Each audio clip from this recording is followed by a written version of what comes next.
Thank you, Mr. Chairman McDermott, also Congressman Weller and members of the subcommittee. I want to thank you for inviting me to discuss the educational challenges that are faced by disconnected and disadvantaged youth, specifically of foster children. My name is Michele Bachmann. I'm a first-term member of United States Congress serving Minnesota's 6th District, and I have a very special interest in the quality of education received by foster children because over the course of 6 years, my husband, who's present here today, Marcus Bachmann, and my family cared for over 23 treatment-level foster children in our home. We're the lucky parents of 5 biological children, but we feel that we were even more blessed by having 23 foster children come into our home. When the children came to us, they were not babies, Mr. Chairman. They were teenagers. They'd come through a number of horrendous experiences. Many of them had been abused in many different ways. They weren't your typical foster child. They were children in need of greater depth of services. Many of them had lived in numerous homes throughout their lives and again had experiences various levels of abuse.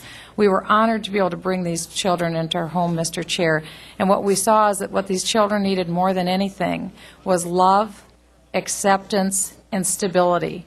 And while we were by no means a perfect family, one thing that we could offer was just a little bit of a picture of maybe what the world normal looks like for these children. Here's a mom and a dad who love each other. Here's a fairly regular schedule. Here's a mom who cooks a meal, a dad who goes to work.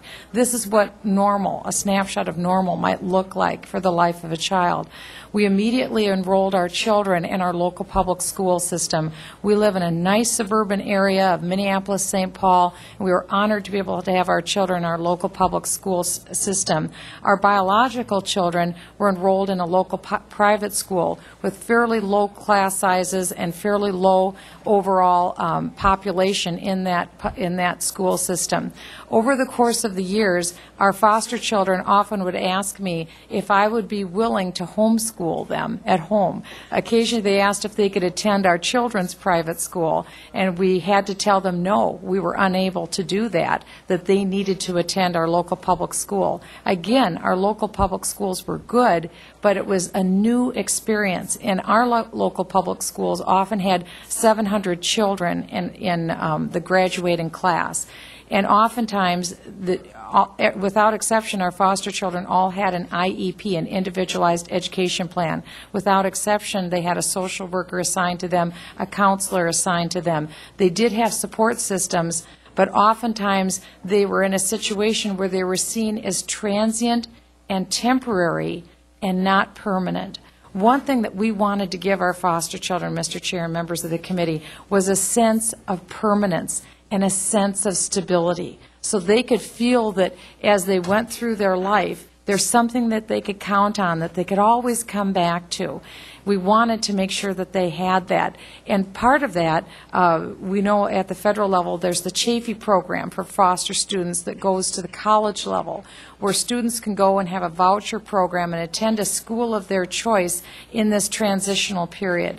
One thing that we would like to ask the committee to look at now would be the idea that there could also be a program available specifically for foster children that would allow for this possibility of choice for them as well, so that they could have this idea of stability. If their parents, their biological parents would agree, if the social workers would agree, if there might be an option, whether it's a public school, a charter school, of which my husband and I began a charter school in our city. It's the oldest charter school in the United States for K-12 at-risk youth, or if they would choose a private school, so that they could, if they changed homes, they could still stay in the same school, so that they could have that sense of stability.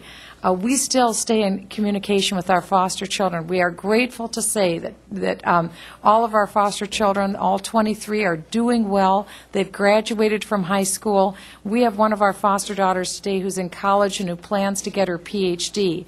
This is the same foster child who said to me when she was placed and enrolled in our public school, she told me, you know, Mom, I was put into stupid people math. And one thing that she felt is that because she was seen as temporary student, she was put in lower level classes that weren't up to her ability, that she felt. This is a student today who's planning to go for her PhD.